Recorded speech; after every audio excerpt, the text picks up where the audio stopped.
Is this the moment for Lee Fowler? It is. Take your place in Division 2, Huddersfield Town. He's missed. Steve Simonson clears the frame of the goal and collapses in a heap of tears.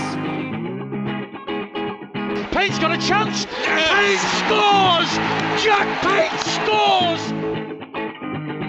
Hefele's in there. Smith scores for Huddersfield Town. 3-2 Town. Forestieri. Danny Ward saves. Danny Ward saves. De Quattro's in. Round De Gea. 2-0 Huddersfield Town. Christopher Schindler has a chance to write his name in Huddersfield Town legend. And he takes that chance! Welcome to episode 1 of the Andy Takes That Chance podcast. It's Thursday, the transfer deadline has just passed. We'll be looking at each one of Town's signings in a little bit of detail. We'll also be looking ahead to the season, having a quick look through who Town are coming up against this year. We'll also be looking at loyalty points, memberships, and weapons are all covered over the next hour or so. Guiding you through with over 100 years, 100 grounds of experience of Huddersfield Town madness. I'm Matt, with me is Neil. Good evening. And Kosi. How you doing, mate? I'm alright. Right then, guys. So, I'd planned this out.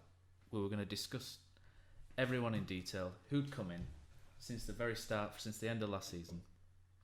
But today, we're all a little bit sad, aren't we? Hearts were broken. It just doesn't look right, does it?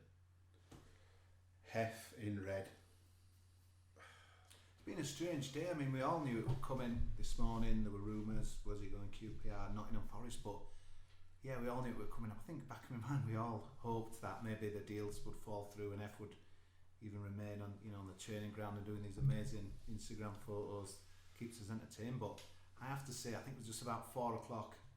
We all got the news, and it felt like someone in the family we'd lost it. I was really upset, and I've got to be honest, I hope my boss is not listening, but it took me a while to get back in tune with my work. It was such a sad moment to see him going in that red shirt. So, obviously, Terence Congolo has come in. Terence Congolo is, let's be honest, he's another level, isn't he? So, absolutely, yeah. Dutch international. He just at the end of last season, during the summer, got into the Dutch side, cemented his place at centre back. It's an upgrade. Undoubtedly an upgrade, but Hef was the sort of poster child for our success and the terrier spirit, everything that Wagner embodies.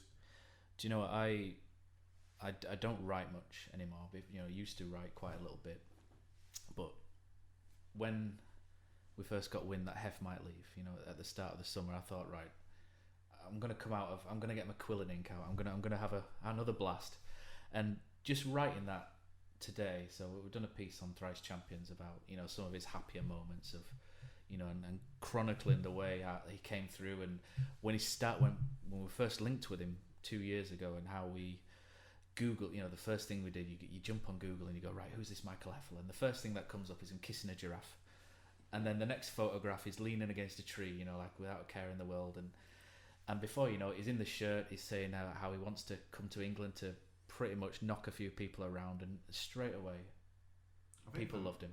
I think for me that the air freshener thing, when he had a Town air freshener in his car, just a simple thing really. I don't think the connections I felt had been lost, with the club. There's quite a lot of animosity, before that with some players, and it was just a simple thing. I just thought, wow, this is great. You could just connect with it straight away. I think also the fact that his car wasn't a matte black X5 or a Mercedes. It was a little smart car. Yeah. Where it totally transformed the way you looked at footballers. Initially, he brought his German sports car over. It was right-hand drive that he had over it, or left-hand drive, isn't it? That he'd had over there. But after a while, I don't know whether it's to do with the potholes or whatever that he was trying to get round, in Canal Side. But if he brought this smart car in, and it just kind of showed the quirky sort of personality that he had, and definitely. He had us all on strings at times. He used to be funny. I mean, some of my first moments with him, he always used to come short from the keeper, and everyone used to work it out. But he never used to stop. He used to be, just be on the touchline waiting for the ball to be rolled out. But one of my personal memories, I mean, obviously a lot of memories for a lot of people. Aston Villa, incredible night, Neil. I think I was near you as it stands on that. Couple of seats away. Not stood, but we were just like on the floor probably when he equalised. Incredible. I mean, listening to the commentary from guys on BBC Leeds now, just still giving me goosebumps. Incredible. And I'll never forget, trying to get out of Villa's ground. It was horrible, but there was just that chant echoing, did. And a little story. So like a couple of days, so I, what I'm like with my Instagram videos and what have you. A couple of days later, I got a direct message from Michael Hefele saying, "Hi mate, how are you doing?" and all that. I thought, nah, this has got to be a mate winding me up.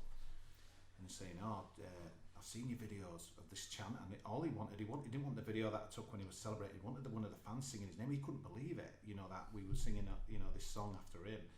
So, believe it or not, I got his number, as you do, and sent him the video of this to Michael Hefele. And I just thought, wow, this is incredible. It's like, obviously we look at these football scores, this is just like a down-to-earth man. He probably would have wind up merchant anyway, but no, the F. And then further on in that season, I remember sending another message, because the German culture, you see the German guys with the loud hailers, and obviously the Karlshed Lol, the North Stand Lol at that time. And I remember sending a message saying, Michael, can you get, after one of the wins, come on there. And F said that, I think at Christmas time, I can't remember when we played, says, mate, we've not won anything yet, there's still a job to do, but if we get promotion, I'll be the first one singing the song. And I just thought, wow, this is incredible, like chatting to Michael Hefele, but a guy who were tuned in, and we were getting so excited because we were doing so well. This guy was like business, we've won nothing yet, and obviously the rest is history, but that was incredible for me. And after that, I remember there was scenes, I think it was that Breakfast Club, I don't know if the video that the club tweeted where there was at a school, wasn't it, and they were like chanting and it was just the connection we felt, and you could see the snippets in the dressing room. Everyone were bought into this guy, and I think going from there, Kosi, I think on the field you could always say one person encapsulates everything what Huddersfield Town have been about since David Wagner came in, and that's Jonathan Hogg. But off the field, in terms of personality, in terms of interaction, and in terms of how the club's changed from being almost a little bit closed at times, and then all of a sudden there was that one interaction that summer whereby Danny Ward is being one of my favourite Hefele moments, which we'll come on to in a second. But one of my favourite moments is Danny Ward being interviewed by Dave Threlfall-Sykes, and the woman walks across behind in the dressing gown with his scraggly blonde hair, and Danny G from HTFC World tweets about Michael Hefele gate crashing, and it was the response from the official account, which before had just been quite straight, yeah, absolutely, nothing wrong with that, but no. it never really spread its wings into a little bit of a laugh and joke before. And the response with the Danger Zone Top Gun music and Michael Hefele striding out with his chest out in this white cotton dressing gown, and as he's come across with his thumbs up and he's like, "Hello Terriers," it was get your cheap season tickets. Absolutely brilliant. And it's just from the very early on. That's before he's even kicked a ball. Everybody absolutely loved him. And even last season, when somebody's not playing and they're not in the team, it's always really easy to forget about a player. Yeah. But no one ever really forgot about Michael Hefele. To be honest, outstanding. All that typifies Hef, the person. But I actually don't think he got enough credit for actually being a good centre half. I was just about to say, in terms of ball at the feet. Yeah. Outstanding. It was just what we needed, a step up from what we had before. I mean, remember a lot of people disappointed that Joe Lynch had gone. Yeah, and then all of a sudden you've got F and this other godlike creature alongside him for a record fee, and obviously Christopher Schindler. Well, as they say, the rest is history. Schindler is a different level. He gave us our podcast name. He did indeed. I think again, obviously to score a last minute win against Leeds United, and obviously the fallout, the great interview, that legendary now, and And another, I remember Rochdale in the FA Cup, I think we were winning easy. F came on last 10-15 minutes just to run around a bit up front and get 2 goals, and he's sliding on his knees doing his claws. But his so many moments. His boxer shorts fell out in there as so well. So many moments. What was he wearing on the bus when we won promotion on the open top bus? Was it some kind of He actually got him team at week when he came on as a sub at Rochdale and scored twice as a striker. I remember EA Sports actually gave him a FIFA card as a striker as well, and there's a picture of him online somewhere holding up this FIFA striker card. If I had to push you, we've got 2 years of Michael Hefele, ranging from the very start where we've googled his pictures right to the end where he's like a gleeful child on Lauren Depoitre's Instagram singing Lauren Depoitre score a goal for me as he's reenacting his lob at Chelsea. What's your favourite Hefele moment? I'll go with you first, Neil. It's got to be his first touch as a town player, scoring from 25 yards with his backside at Villa. I mean, that should have told us there and then that this man was going to be special. His first touch in English League football. Yeah, his backside, 25 yards, brilliant. 3,000 town fans at Villa Park, absolutely wild. Kosi. And we should have known from there. What do you reckon, Kosi? I think the interview after Leeds, I mean, I don't think we could have thought it could have gone any better. The late winner, obviously the tete-a-tete with Monk and Wagner, but then for Hefele to come out with that, and I know it was quite funny. I can't remember where I interviewed again, but it was Sheffield Wednesday. I think the same interview did him again. It was like, Michael, just before they said, like, kind of just what's your language before we start. So we were we were well briefed again, but I think just showed how good a professional. Last year, injury-ridden.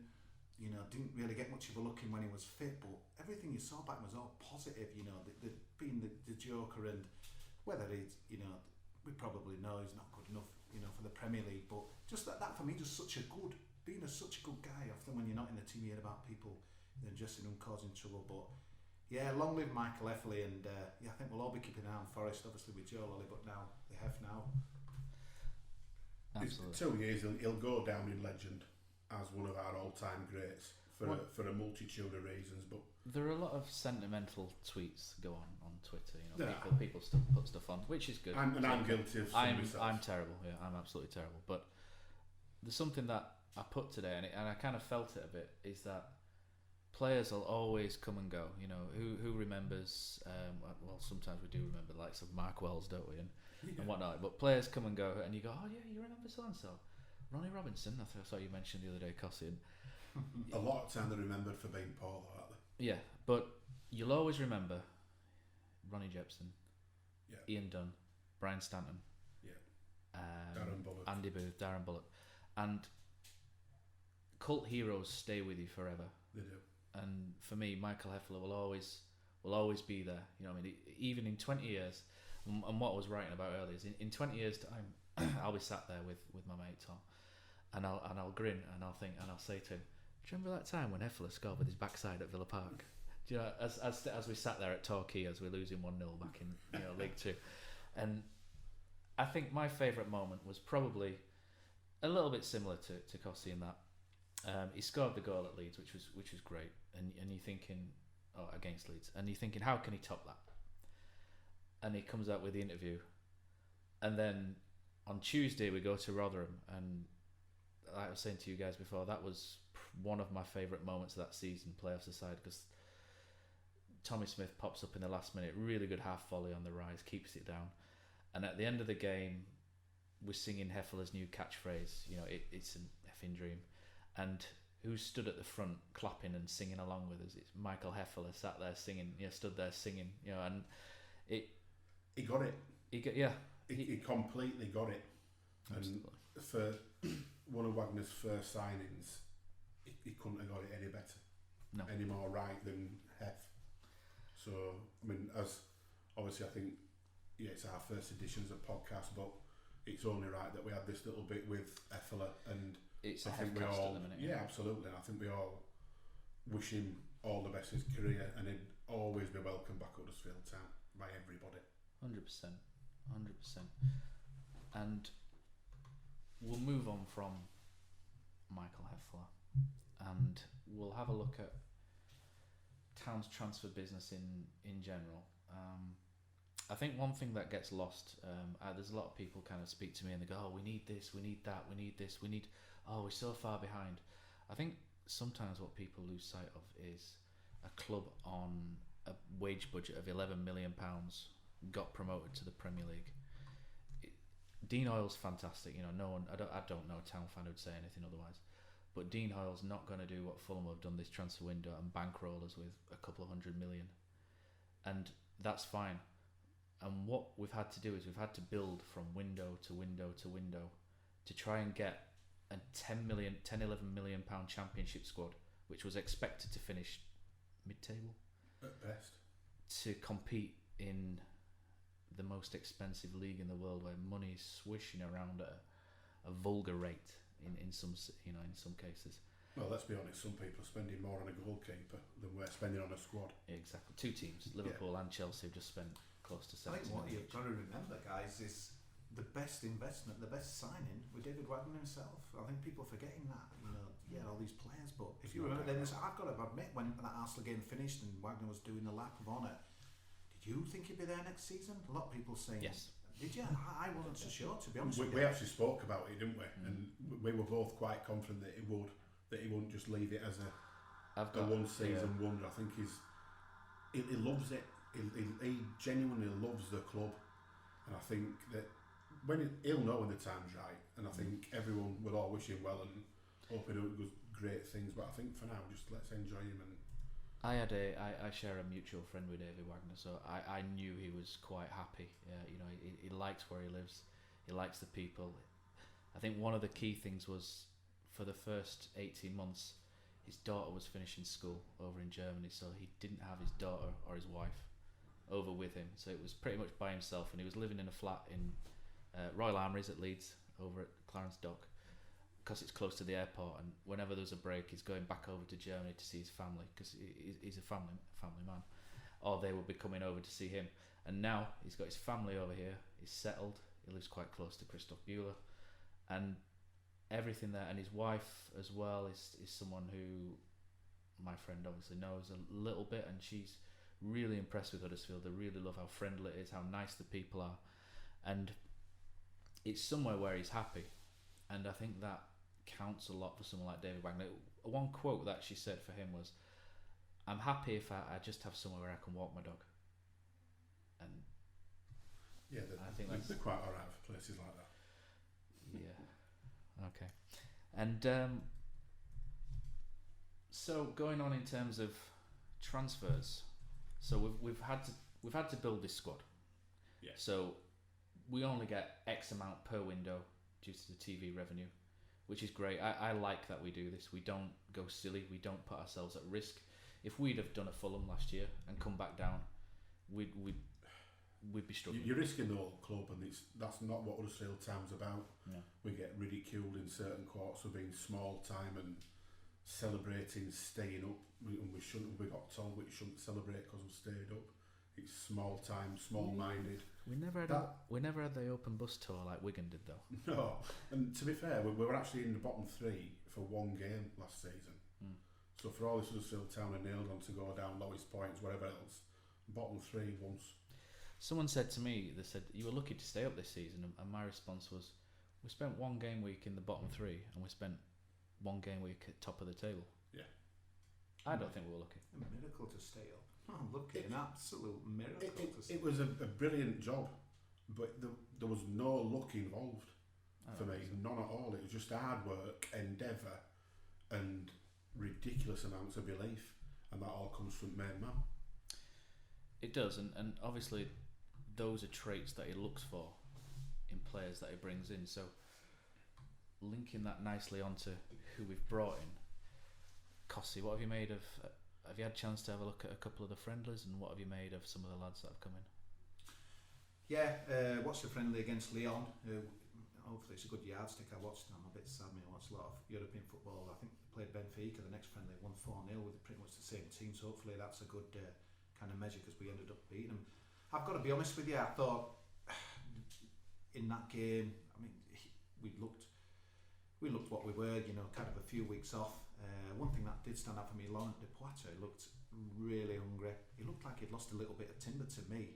Really sharp, took his goals very well indeed. I really like what I saw there. I think Diakabe, it was early days, obviously came off just before the break as well, but I think when I look at what we've brought in, we've got a lot more threat and pace, which I thought we kind of lacked a bit last season. I always think that, we're solid, we're hard working, we know Huddersfield Town are kind of based around that, but I think if you're a defender, especially at the top level, I think there's nothing more that you dislike marking more than a bit of pace. So I look what we've brought in, really chuffed with Mbenza coming in late on the deadline today, and to me I think we've got a lot of threat to go with this hard working lineup. So I'm really excited with the signings and really pleased with a lot stronger than last year, but everyone else is, we know that.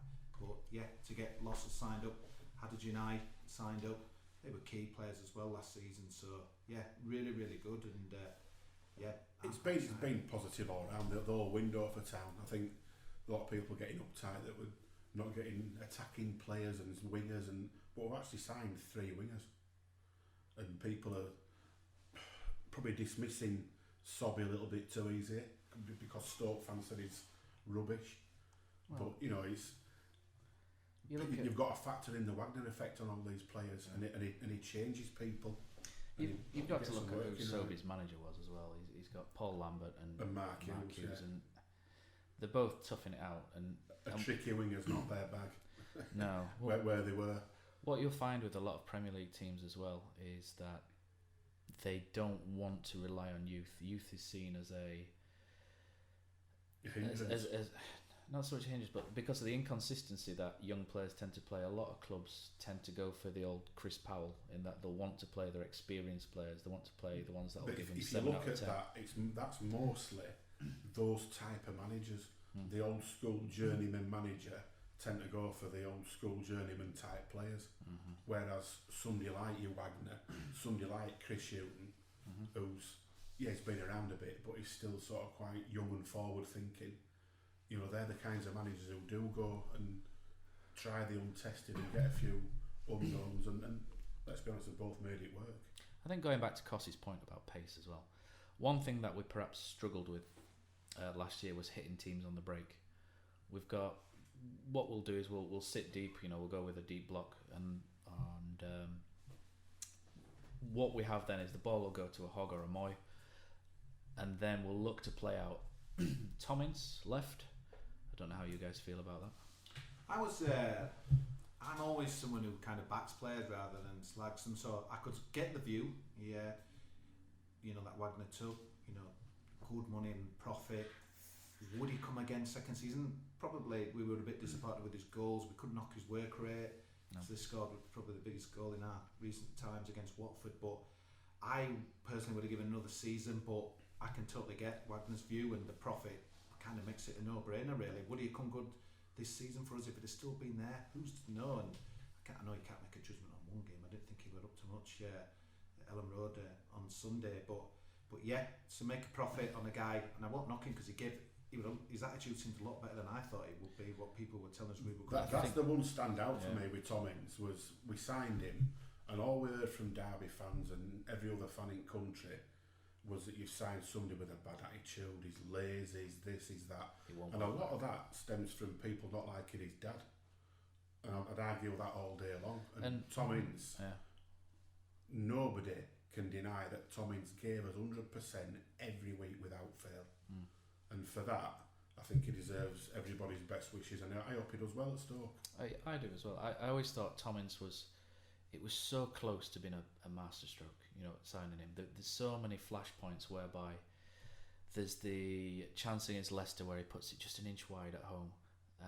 There's the he had his first shot in Premier League probably could have scored Crystal at Palace on the first day. He obviously was the money though, because why would you put him onto our literature for the new kits if they weren't gonna, if he weren't gonna, I don't think Stoke have come in with a wedge, and Town have thought, we're going to gain 3 or 4 million over what we paid here. It's a no-brainer because they've obviously clearly identified them. It goes back to having a budget, and what we've done is we've looked, and I think we like Tommins. I think Wagner likes Tommins. And I think what you're saying is right. I thought his attitude before he came could potentially be questionable, because you do tend to be led by what other fans say. But I think that is the one standout, and the one main thing was it was refreshing how much of a nice lad he was, as opposed to anything, and he did work hard. He did. And I did feel a bit bad, because there were a number of times whereby he was an inch away, or the one where he's missed the chance at Swansea, a little instinctive one, which could have put us 1-0 up, and you just felt he just needed that one goal, a break, and then he'd get a brace, you know what I mean? And there was Brighton at home where he went through several times and he played really well, and we won 2-0. He was really important. In the Man U game at home, where Moyes stole it from Mata just inside our half, broken, carried it, and then when you watch it from behind goal, Tom Ince has gone from being 15 yard behind Moy to being 10 yard in front of him. He's absolutely busted up to get there. Turned their defender inside out. De Gea's made a good save, and Moy scored from it. You know, it's so that can't be dismissed as easily as it should be. So one of the reasons why I jumped to Tom Ince was because probably the only thing that Tom Ince lacked was probably that raw pace. And what we've done is we've gone out, we've got Diakabi, whose parents are both athletes. I think his dad's an ex-professional footballer for Senegal. His mum's a sprinter. We've gone and got Isaac Mbenza. We've only seen YouTube videos, but he looks fast. He's rapid. He looks fast. Sobi, not so much. We've seen Sobi, but he's quite strong. He's quite technical. He holds the ball. He's good at the. Where he's quite good, he's not a winger in a traditional sense. What he likes to do is come inside a little bit to those half spaces and make things happen in the little half spaces. And added to that, Haderjanai, permanent. We know how fast Haderjanai is. Eric Doom, if we can get him fit as well, another one. And all of a sudden we look like a pretty sharp side. There's something there that's a little bit different and a step up from where we were. I think the Mbenza one's interesting, with the fact that he's played with Mounier before and had a good relationship with him at Montpellier, and I think that could be key to us, because we've all seen in pre-season, if you put a decent ball into the box, he's probably 8 times out of 10 Mounier is going to win it and score. He's an absolute monster. And if Mounier's not there, Depoitre's not bad either. Well, they both had good pre-seasons, and it's actually nice to go into this season now with Chelsea coming up at the weekend, not really knowing which one he's going to go for. I've got a feeling he's going to go for Mounier, but it's one of those where you're not disappointed whichever one he picks, because they're both good options. And give them service. I mean, what did they get between them last season? 15 goals, 15, 16, something like that. They could get that each. They could get that each comfortably. And you know, the additions that he's made with Diakabi, Sobi, and Benza, very, very exciting for me. So it's all to look forward to again. Do you think we're missing anything, Kosi?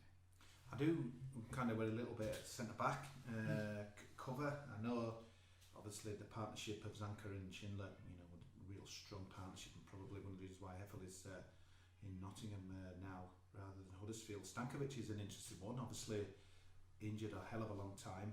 Let's be honest, what we saw of him in the Championship, it's hard to judge, but I remember that game against Wigan where he got turned a bit. What his name? He got Wildshut, wasn't there? Wildshut. So should we lose one of those, you know, 2 centre backs, it's going to affect us. I probably have a good thought with 3 at the back, but it reminds me last season. Sorry to cut you off, but remember when Christopher Schindler got sent off against West Brom and we went to Arsenal away? And I remember going down to Arsenal, and Martin Craney was in the back 3. And Martin Craney is a really good, honest player, but he's probably not who you want to pick at the, you know, going to the Emirates. You know you're going to be under the cosh. You kind of want Schindler to be in your side, don't you? And I think that you've got to look as a whole at where we've improved, where we've trimmed, and where we've improved.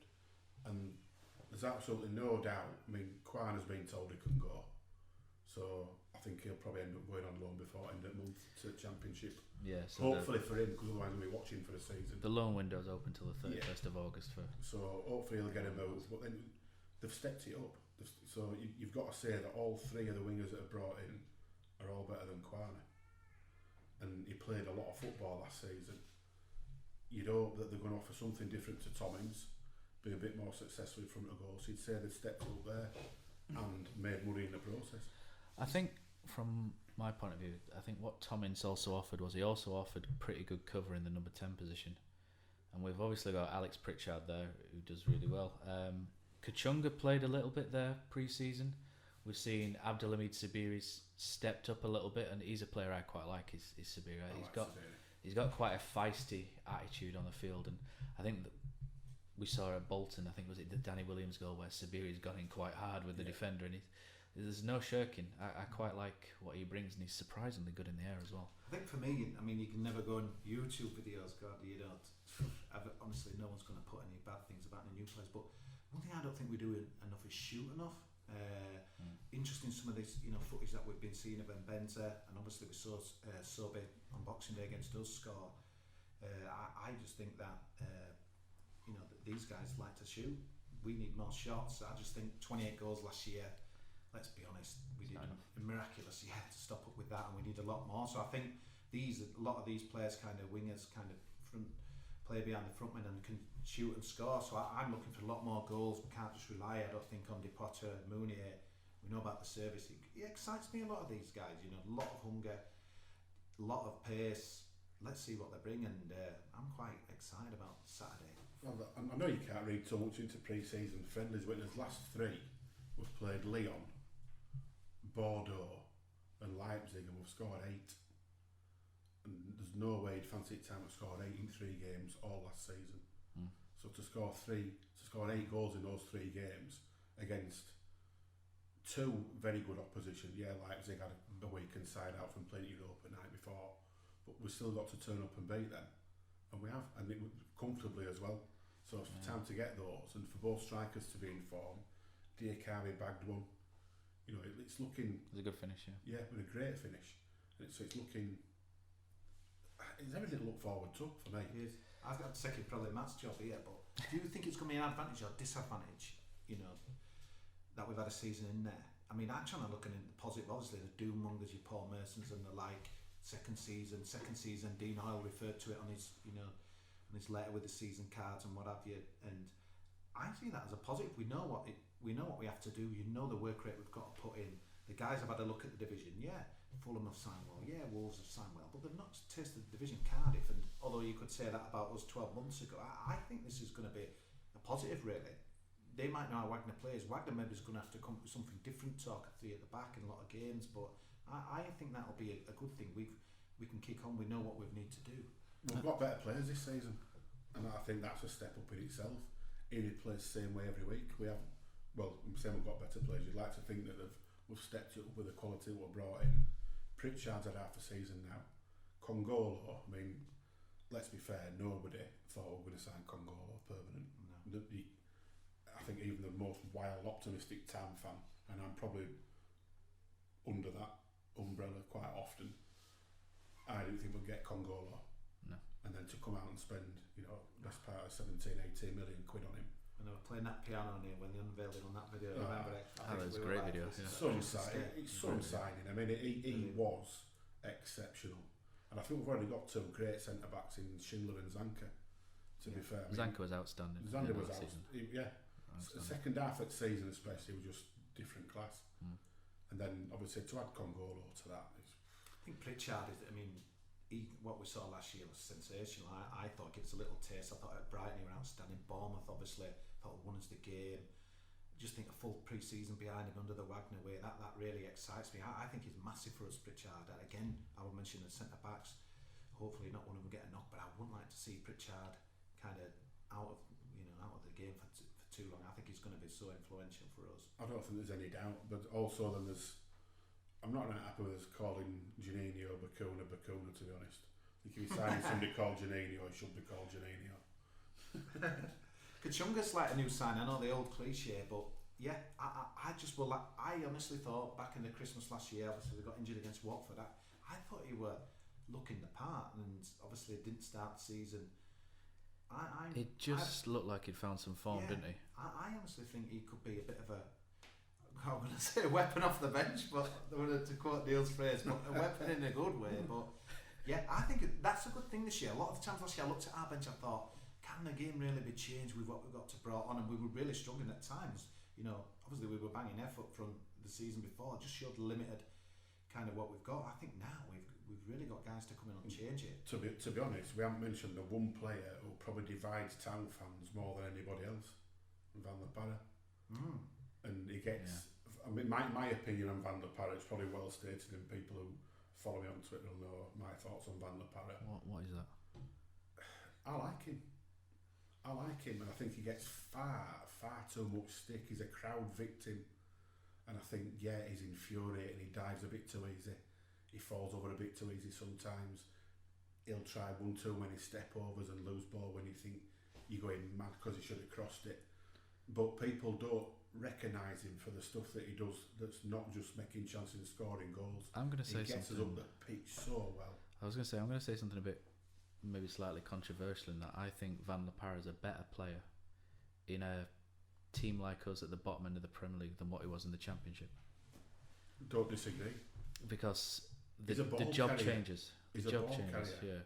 So I remember going to one game Fulham last season before where we lost 5-0 down at Fulham, and we had Naki Wells, Harry Bunn, and Kachunga up front. So 3 5'8" players.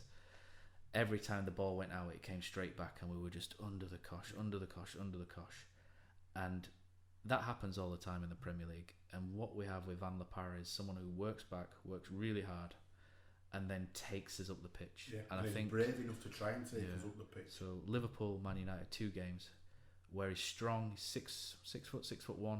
Yeah. He's lightning quick. I don't think people understand that. I remember the Man U game at home. He was actually a sub, and he came on when Kachunga went off. Might have been Kachunga went off. I think he did his back, didn't he?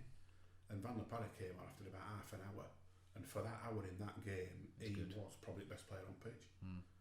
And I've gone from my opinion of Van der Parra has gone from, if Schindler doesn't score that penalty and we stay down, I would probably say Van der Parra would have been maybe the weak link in that team, due to when he gets into the final third, when he gets in those positions, he delays just too long, and the chance goes. Yeah.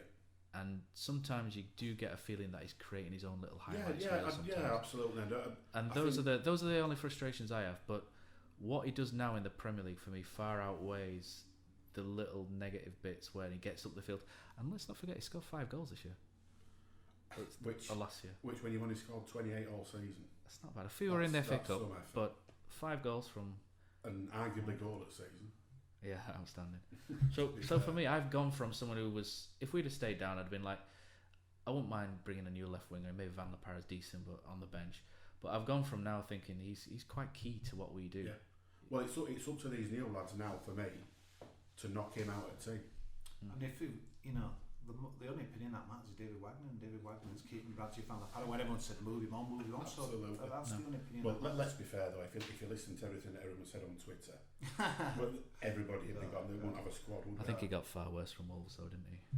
Absolutely. The biggest thing that I'm really interested in, I think you'll only find that when you get in it's a great game to start the season. Obviously Chelsea with a new manager and the world's most expensive goalkeeper out stood behind on Saturday, which I still find hard to believe, but there we go. But how hungry we're going to be, and I'm talking, we're going to be, I'm talking the fans, how hungry we're going to be. Are we going to be up for it for Bournemouth at home, Wolves at home? Is there going to be complacency that we're here now? I'm really interested, and I noticed the club be massive on this. Sean Jarvis put one of his classic, Churchillian posts out on Facebook, but basically saying what Dean Hall said on his, that with a 12th man, he counted for points, even though you probably couldn't prove it. I think this is absolutely huge. What vibes is given out? Do we think we've cracked it? Is people not going to be bothered? Cardiff at home is a great example at the end of this month. What's that going to bring? It's Cardiff at home. We should be beating these. Let's not, chant as much. Let's maybe not even go. I'm fascinated. I think in the past, I think Town fans are your classic apathetic fans.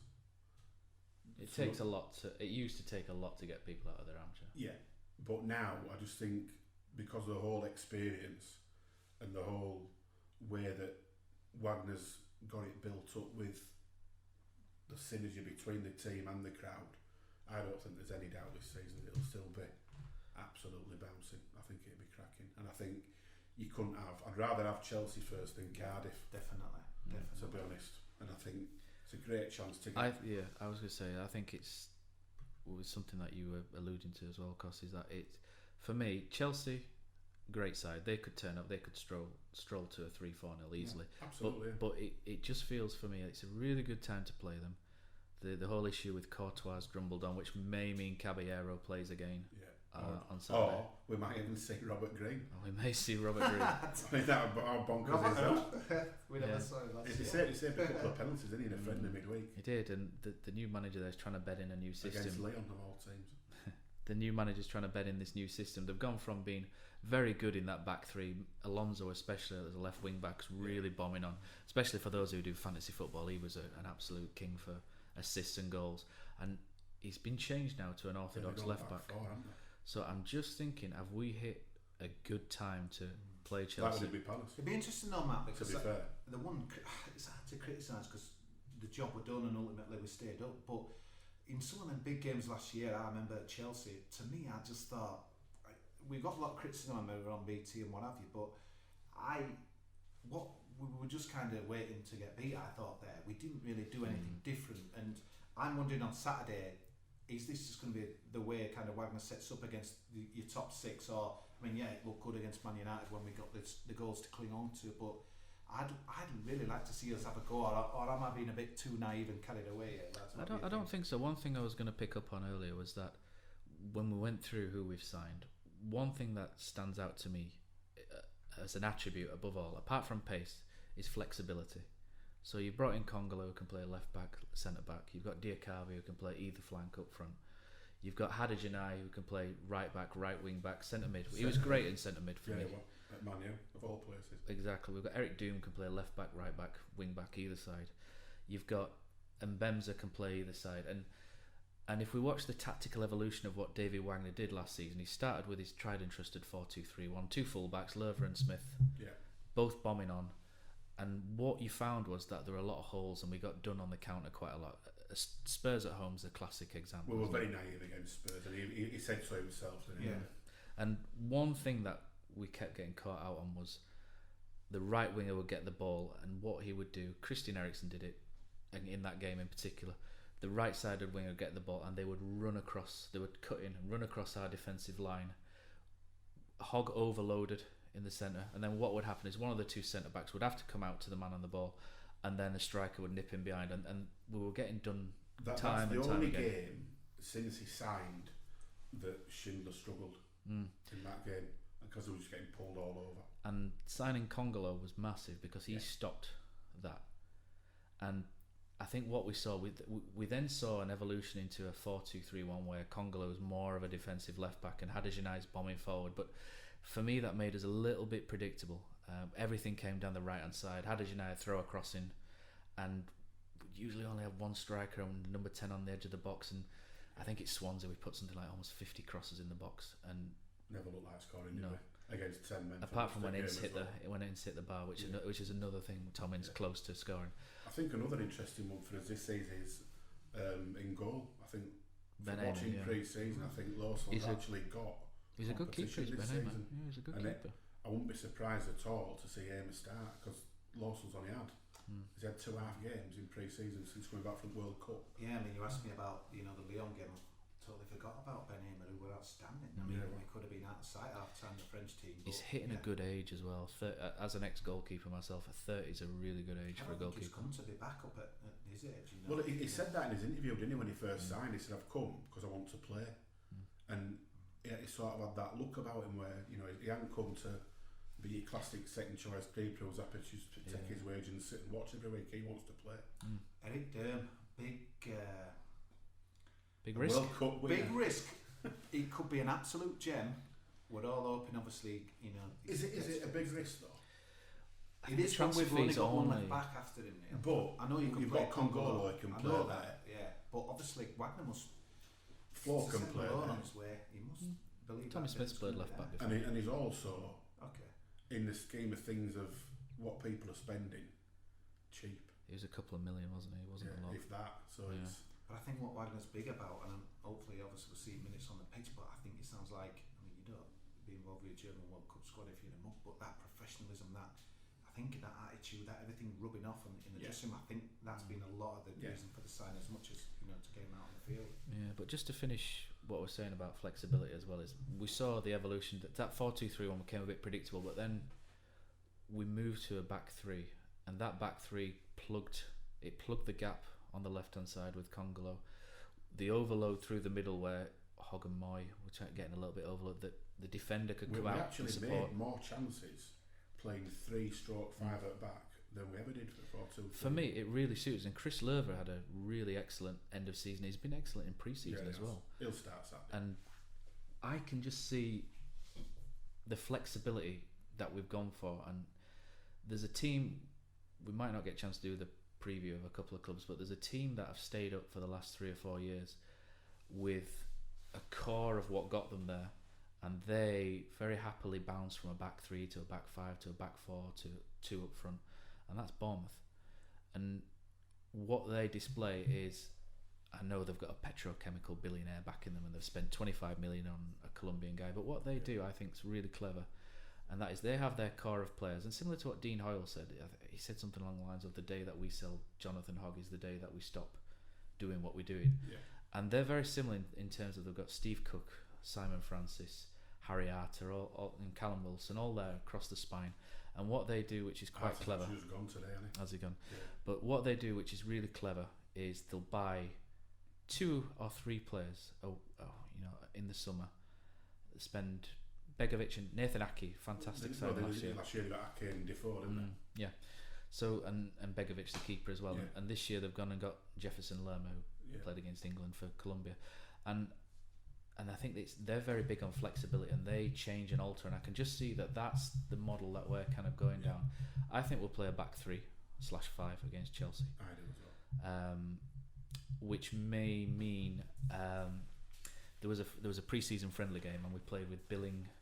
I think that could have been the last one against Leipzig, where Billing, Moy and Hogg, and it looked good. Any doubt that those 3 will start on and it looked good. Moy was slightly more advanced, but Billing also went forward. It was quite similar to the system England played in the World Cup, whereby you have 2 central midfielders who get forward and support, and both Billing and Moy did that. And I can just see, for me, it'll be a back 3: Zanka, Schindler, Congolo. I think Lörsel will start based on last season, but he's got his. Not sure whether there's enough pre-season. Potentially, Wagner's knows. He's got a job on to keep his shirt. We can't question Dave, can we? I think we'll go with. I think Tommy Smith's been pretty good. I'm a Tommy Smith fan. Smith will start. I think he might go Hada Janai, but it wouldn't surprise me if Smith did start. And Lerver will start. I'll start.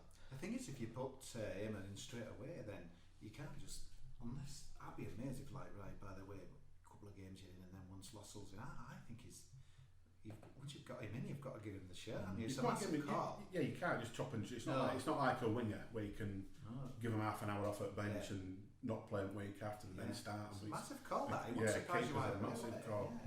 But it's one that's a good one to have for once. Because last season, let's be honest, you knew that Coleman might get odd game in a cup. But generally speaking, Lörsel were playing every week. Robert Green was signed for. He was there to push Coleman, wasn't he? Yeah, just a bit of experience around him and a bit extra.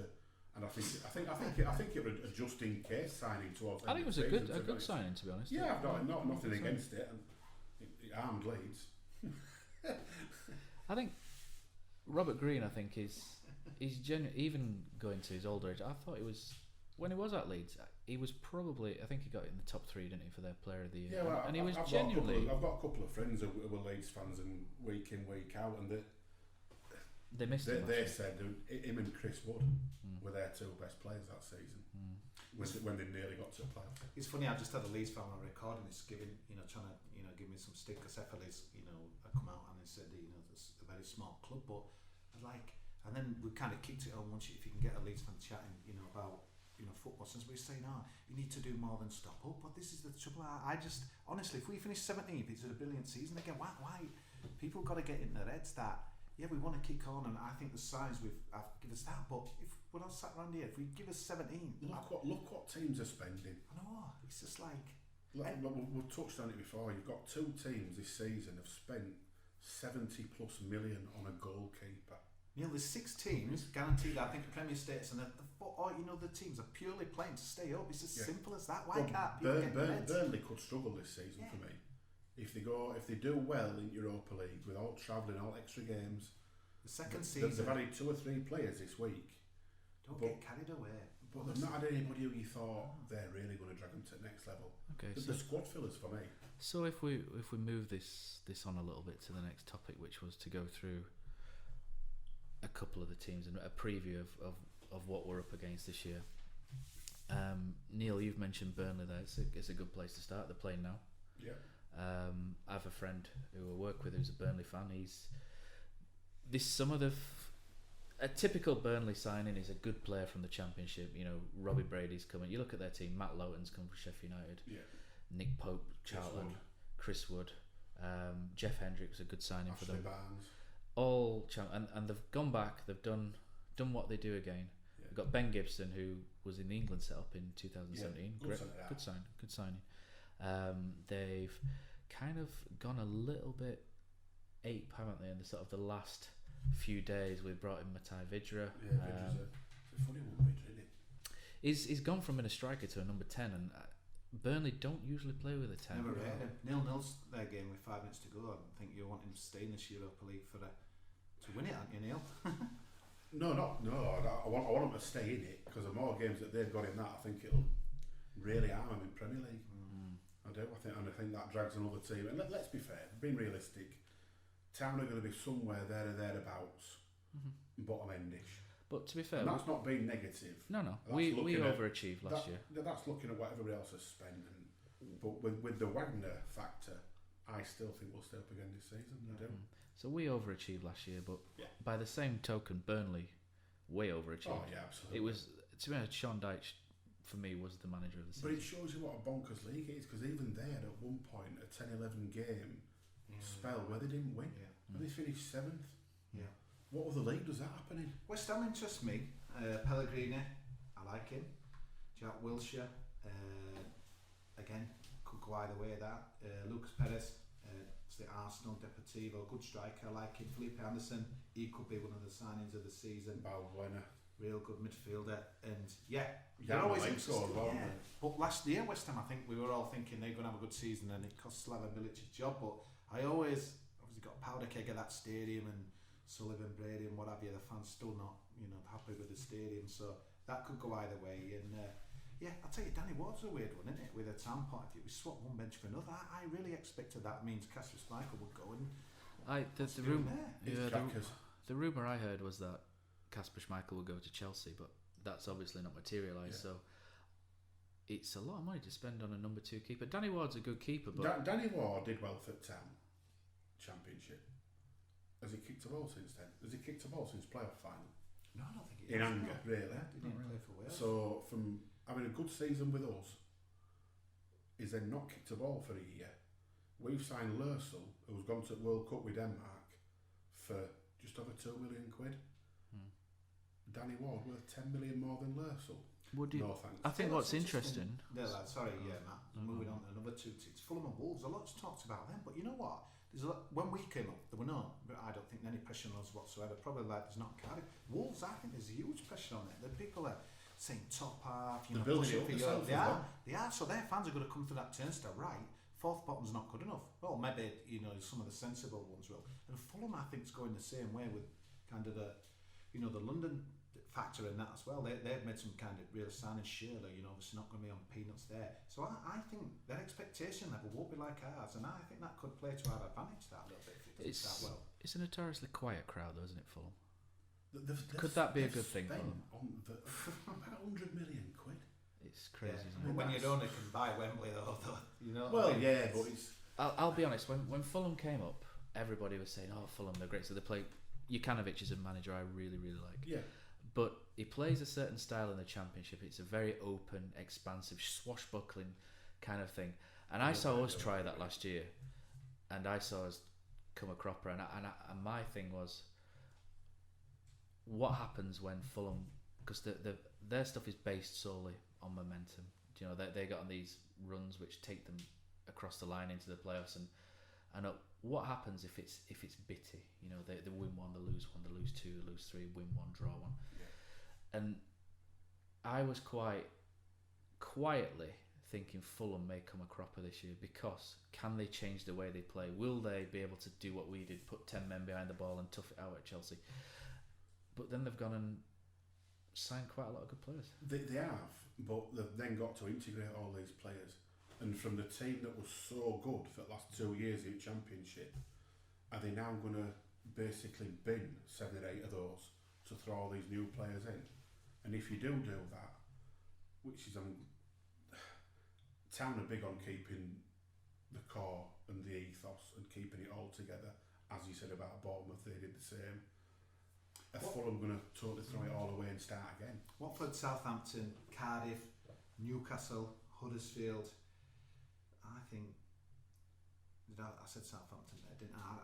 You'll always get maybe. Europa pending Burnley as well. Yeah, Burnley's an interesting one, but I think there's enough down there to, have a real good scrap. And I just thought we showed enough. It's just all about our spirit, mentality. We were hard to beat. I thought a lot of the games kind of last season, and I think if we get that, we'll get stuck in like we did last season. There's always a surprise one as well, isn't there? I mean, to be fair, I don't think many people would have said West Brom last season. No.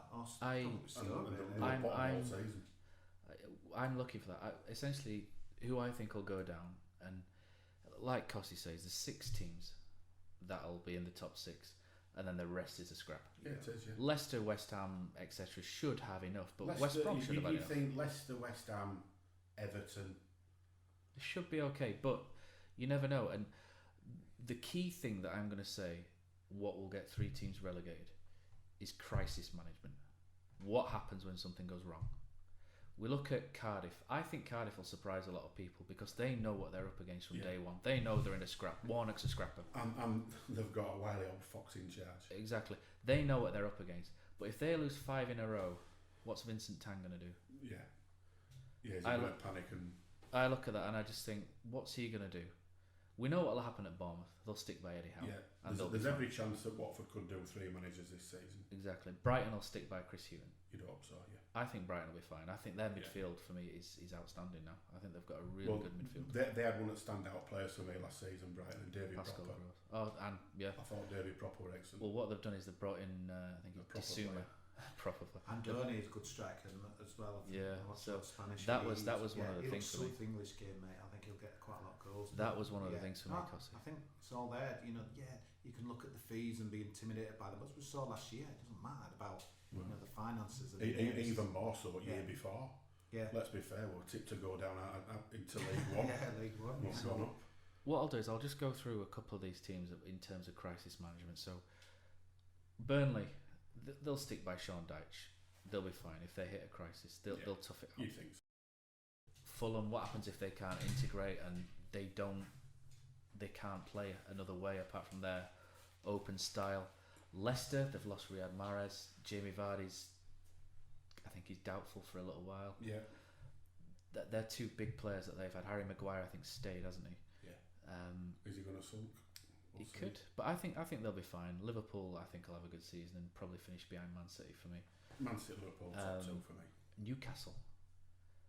The noises from Newcastle. Rafa Benitez, we know he's a moaner. I remember him spending 200 million at Liverpool and saying he hadn't had enough money to spend, and he was the highest spender in the Premier League. But some of the noises he's making now, and they brought in Salomon Rondon on loan. I'm not a huge fan of his. He's going to score against us now, but I'm not a huge fan of his. I think he's a nice player. He seems like a hard worker, but he doesn't do a lot for me. He doesn't do enough, and I kind of look at them. He's not a 15-20 goal striker, is he? One of their main things last season, John Joe Shelby would look up and he'd pop the ball over the top, and Dwight Gale would get in the channels and and do things for them. And he's gone now to where's he gone? He's gone West Brom, was it, or somewhere? Swapping it for Rondon. Yeah, so he's gone to West Brom, and Rondon's not going to do that. He's going to be strong. He's going to hold the ball up, not score a lot of goals. Or he hasn't scored a lot of goals before. They'll lead runners off him. He's that kind of striker. And I just wonder, when things get tough there, will he walk? That's the question. I know they love him there and he loves them. But will he walk? Who knows? I think he'll end up back in Spain at some point. I just think, to me, it's all about us. Whether fans going to be up for it from this season, are we going to be complacent? Are the players going to be... Does Mounier think he's cracked it now? Is he as hungry? Is Depoitre as hungry again? As Lassell, we played in the World Cup now, is Zanka comfy now at Huddersfield? What let's see. David Wagner staying. I'm really excited. I want to see a few big teams getting knocked over. Yeah, Man United this season. I want to see, us go. So maybe being naive, but I want to. Saturday would be nice. Yeah, it'd be beautiful. What a lift off that would be, because we're going to see all these previews. We've already seen the Merson one. We're going second season. You can't blame these people. We're down, aren't we? I don't blame. Do you know what we want to hear? If everybody plays 100% flat out to their maximum, and that's what people go on, I understand fully why they have us in the bottom three. I don't blame anyone who thinks that we'll finish in the bottom three. It doesn't bother me. It doesn't bother me at all. But for me, you'd think after the last 2 years, a few more to sort of cottoned on that we don't sort of bend over quite that easy. But it is that second season, and even Dean's mentioned it. The Lord Almighty. So let's hope Saturday. I think you'll know. You'll click through that turnstile. I'll come in at 1 minute 3 from town centre after a few beers, but you'll know. I think you'll know if people are up for it. You'll know if we're hungry for it. You'll know. So if I was to push both of you, and I don't like doing pre-season predictions of where teams are going to finish. Back on though when it's how foolish we are. Where are we finishing this year, Neil? I'd probably go about the same again, 16th, 15th. Yeah, me too. I'd even go one lower. I'm happy with 17th, to be honest. I'd be delighted. Don't get me wrong. If somebody said 17, nice. Thanks very much. But I'd like to see us be a bit more ambitious in some of the other games. But ultimately, the end is Wagner's a clever man, and he'll have learned a lot from last season. A lot. Yeah. And you could see the evolution. Yeah, absolutely. It's like what you guys were saying there. If he thought we would reach the end of the show and he couldn't take us any further, he would have walked. His stock has never been higher as a manager, but he's still here. And I know you were saying about walking the dog and what have you. And biggest signing at summer, to me, without doubt. He must think there's more to do when he's demanded his signings. I think he'd be delighted with what he's got. Today. But it's not just Wagner either. I think you've got to give a lot of credit to Beulah, Andy Hughes. They are a brilliant team as a three, and then obviously I like the fact that we've added Hudson and Whitehead to it, and a bit of continuity. I wish it would kick off now. I wish it was Saturday now. Absolutely. So, just to finish off, if we're not going down, who is? I've just got a feeling. I've got a feeling for Watford, Cardiff, Watford. And I don't think Southampton, they've got Danny Ings late today, but I don't think they've done enough to kind of get away from it. So I'll probably go the same. Cardiff, Watford, Southampton. So they'll probably get the Europa League now, but there we go. Well, that'll be the fun of looking back. I'm going to throw Newcastle in there. It's a fair shout. Indeed. All right, so Kosi's just had to dive out. So just to finish up, Neil. 1 week after Christopher Schindler put that penalty away, my wife became pregnant, and March 27th this year we had a little boy. His middle name is David. My dad thinks it's after him, but I can guarantee you it's not just after him. And this Saturday he's going to go to his first game, and it's going to be Huddersfield Town versus Chelsea. My first game was 1989, Huddersfield Town 2, Mansfield 0. It doesn't seem fair in some ways that I had to do this apprenticeship of 85 grounds, Mansfield, Scunthorpe. Nothing wrong with these places, but they're not Anfield and Old Trafford. No. And he's going to come straight in Chelsea. He's not going to remember it, but don't matter. His first game is going to be against Chelsea. With that in mind, can you remember yours? Sadly, yes.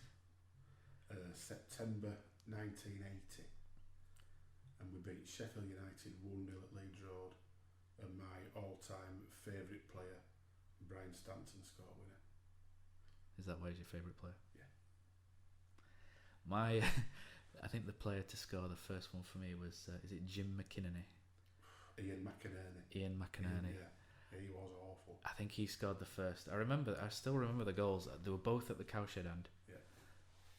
He scored the first one, and then around 15 minutes later, there's a left winger we had. Wasn't particularly fast, right-footed. Used to cut in from the left. A player called Mark Smith, and he cut in and he hit it from 20 yards into the near post, around middle of the net, and I remember at that point thinking, stood in the cowshed with my uncle and just thinking, this is great, this is for me. And I can see you've had the same thing. So hopefully he gets in this year. The ironic thing is, because he's only small, I can carry him through the turn. I've spoke to ticket office, we can carry him over the turnstile. But because if we're still in the Premier League in a year or so, he then goes on the waiting list because he can walk and he needs his own seat. Yeah. So it's quite amusing that he can go now, but fair's fair. He's got to queue, when he's old enough. Yeah, that's